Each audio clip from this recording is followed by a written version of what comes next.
And honestly, this is why I had to stop hanging out with some certain people. Because I started realizing you catch what you're close to.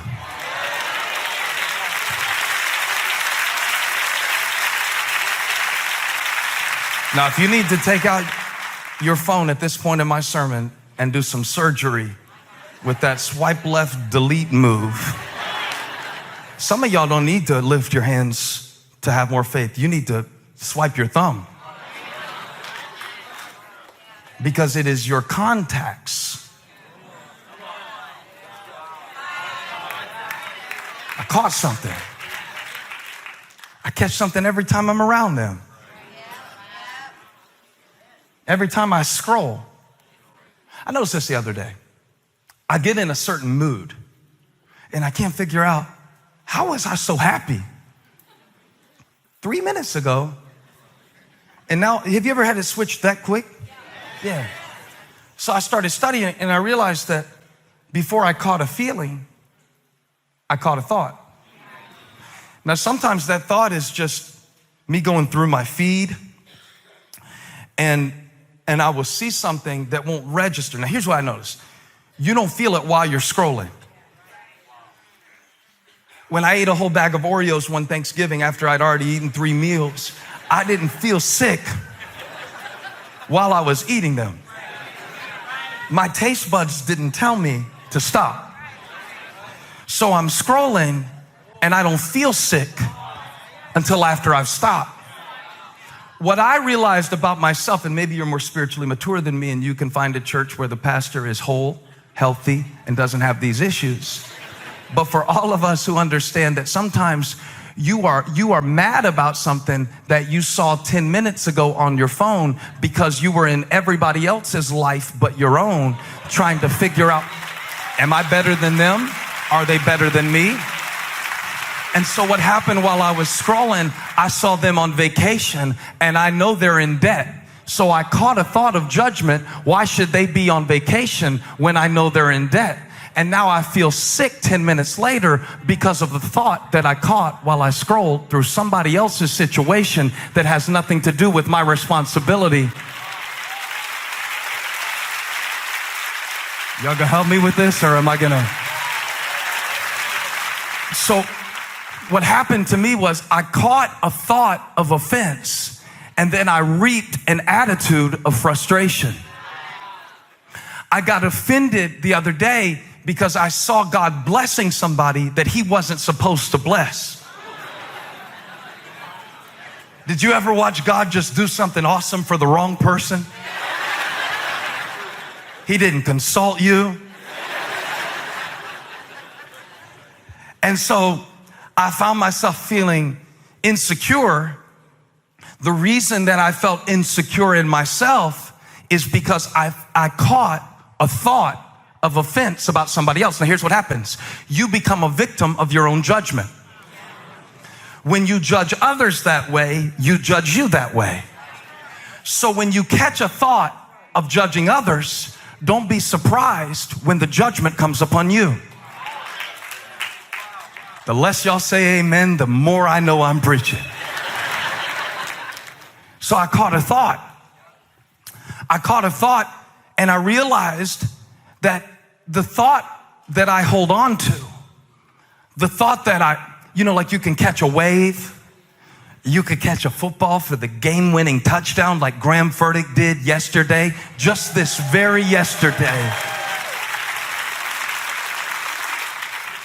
But I never knew I could catch a thought. I knew you could catch a case. I had some relatives that did it. I knew you could catch a cold, but I found out you could catch a thought. And then I trace sometimes the weakness of my faith, and I ask myself the question, where did that thought come from? And it's important where it came from, because where it comes from determines where it leads to. My issue is that when I say I hear from God, I don't hear him out loud. God bless you if you do. I've never heard the audible voice of God. ever. I mean, he speaks through my wife all the time. But other than that exception, I've never heard the audible voice of God. If you have, I'm not mad at you. Unless you start trying to use it to manipulate people by making up stuff that God told you, because God has three-way calling and he can tell us both. So don't tell me God spoke to you something that I'm not in agreement with and try to get me to do something you want to do by saying God told you to. Especially if you say God told you to quit your job because you're just tired of dealing with frustrating people. I don't know if that's God or if you're just tired, need to get some sleep and have better attitude when you show up. I've never heard from God out loud. So, one guy asked me one time, he was like, when you say God spoke to you, how do you know? Great question. Because I don't hear God at an auditory level. So when I say God spoke, that can be misleading. You know, when Peter said, Jesus spoke to me, it was literal. Jesus was a person. He spoke to me. I was fishing one night. I hadn't caught anything. I was frustrated. And Jesus said, let down your nets in the deep for a catch. And Peter would say, at first I was frustrated because I thought, you're a carpenter. I'm a fisherman. You do your job, I'll do mine. You wanted my boat to preach from. I didn't know you were going to try to drive it. But watch this. Because you say so, I will let down the nets. Now, when he let down the nets, he caught a great number of fish. But God was showing me that before he caught the fish, he caught a...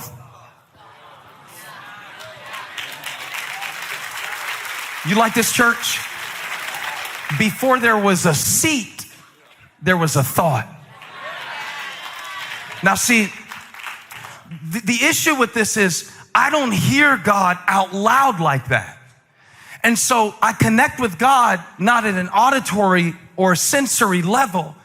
I connect with God at the level of thought, which would be fine if God spoke to me at the level of thought and he was the only one who spoke that way.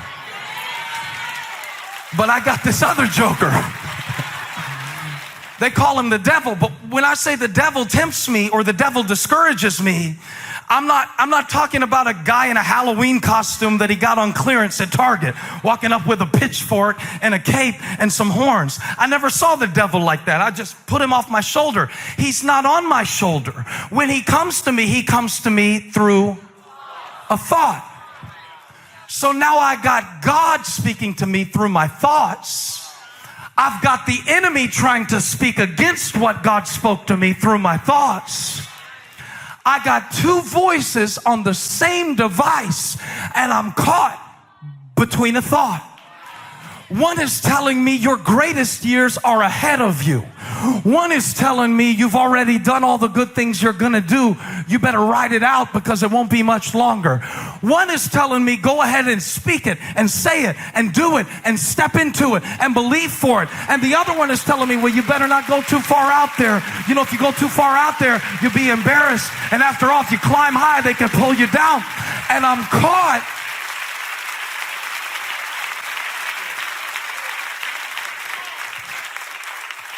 between Caleb, Buchanan, and the other spies. I'm caught.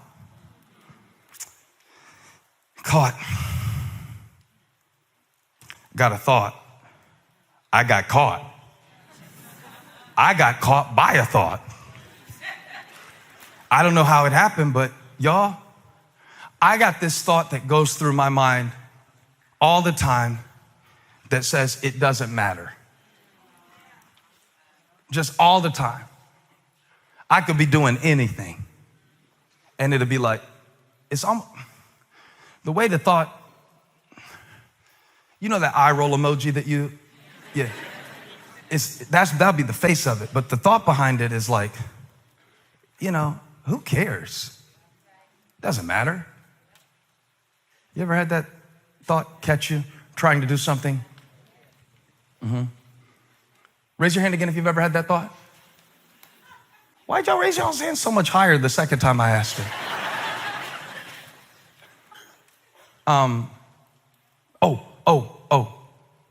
You're not enough. I don't know if you say it exactly like that, but it's crazy how many people I talk to. And I used to think it was people who didn't have a lot of confidence. But then I realized professional athletes have this thought, that I'm not enough. They are the ones who our society worships. And still there's a thought. It's a thought that's going around. The reason it's going around so much more now than it used to go around is because now we don't judge ourselves or measure ourselves according to the calling God has given us. We compare ourselves to a fictionalized account of somebody else's life. That's where you always get in trouble. Now get this point. You always get in trouble when you start comparing your calling to somebody else's. Because when you compare callings, you catch insecurity. When you compare callings, you catch insufficiency. When I think I'm not enough, I'm not enough. Even the disciples, it's not enough food to go around, Jesus. You need to send them away. How many times have I sent away something that God put in my life because I caught a thought that I'm not enough? They wandered around and around and around in the wilderness for 40 years, not because of their enemy, but because of their thought. And then even sometimes when things are going good, I got this thought, and I don't know where it comes from. I don't think it's God. I don't think it is. It's hard to tell sometimes. Because it's not like he talks like this. I don't even know what that was. I'm glad he doesn't talk like that. That was super weird. He doesn't sound like Morgan Freeman. It's just a thought. Come on, if God sounded like Morgan Freeman, you could do it. If he narrated your life like that, you could do it. You could make it. You would go to sleep and wake up and just be ready for the day. But it comes like a thought. Even when it's going good, it won't last. They'll leave you too. You can't count on them. Then you sabotage the gift because you're not secure in it. Because even while it's happening, you don't believe it's real. This is my thoughts. I don't know where I caught them. I had a good mom, good dad. I mean, they weren't perfect, don't get me wrong. I wish I could trace it back to just one traumatic event. I think that would be easier. Not enough. Where'd that thought come from? I'm not sure where it comes from, but I know where it takes me. And when I look back on the seasons of my life that I was so deep in depression, oh, yeah. And I know the Bible verses. Yeah, I know them better than you. Let's have a quoting contest. Rejoice in the Lord always. I will say it again, rejoice. See my hand motions? I know the verse. Rejoice in the Lord always. And then Paul says, I will say it again, rejoice. Well, you can say it as many times as you want to, Paul. I'm sad right now, and I can't find my way out. And so now I'm fighting on the level of my feelings. But watch this. Before it became a feeling,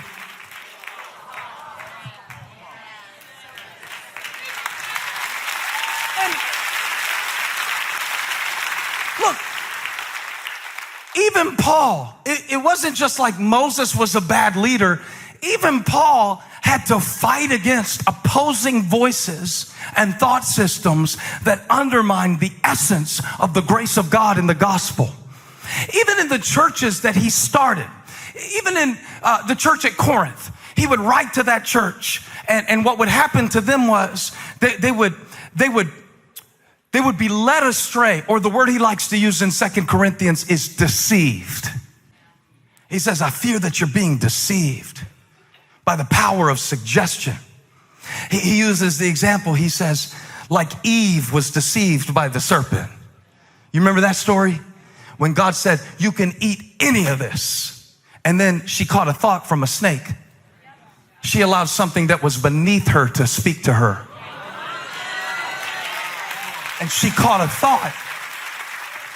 See, I never had a snake slither up to me and talk to me. I wish I did. I wish it was a snake that I could chop the head off of it.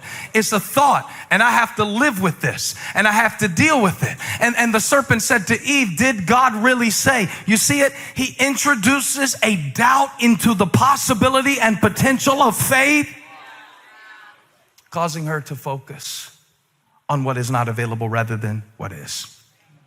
And Paul says, I'm afraid that you will be deceived, because there's these spies in the church at Corinth, and they're leading the Christians astray. They're doing it by the power of thought. They are introducing the thought into the church that you need something other than Christ to justify you. He says, I fear that you have been led astray from your pure devotion to Christ. And pure is the right word. That's the important word. Pure. It's that uncontaminated place that you access occasionally, where you know that God's got you and everything is going to be all right. You ever just felt that and you had no reason to, and you didn't even have the facts to back it up? You ever just felt that, like, wow, I feel like I'm going to make it and God's going to do it. And I just feel, and I can't even prove it on a flow chart or anything like that. But I just, what happens is the enemy deceives you. He can't take what God gave you. You know that, right? I need to make sure you know that. He can't take what God gave you. But if he can get you to catch a thought that opposes it, he can keep you so weak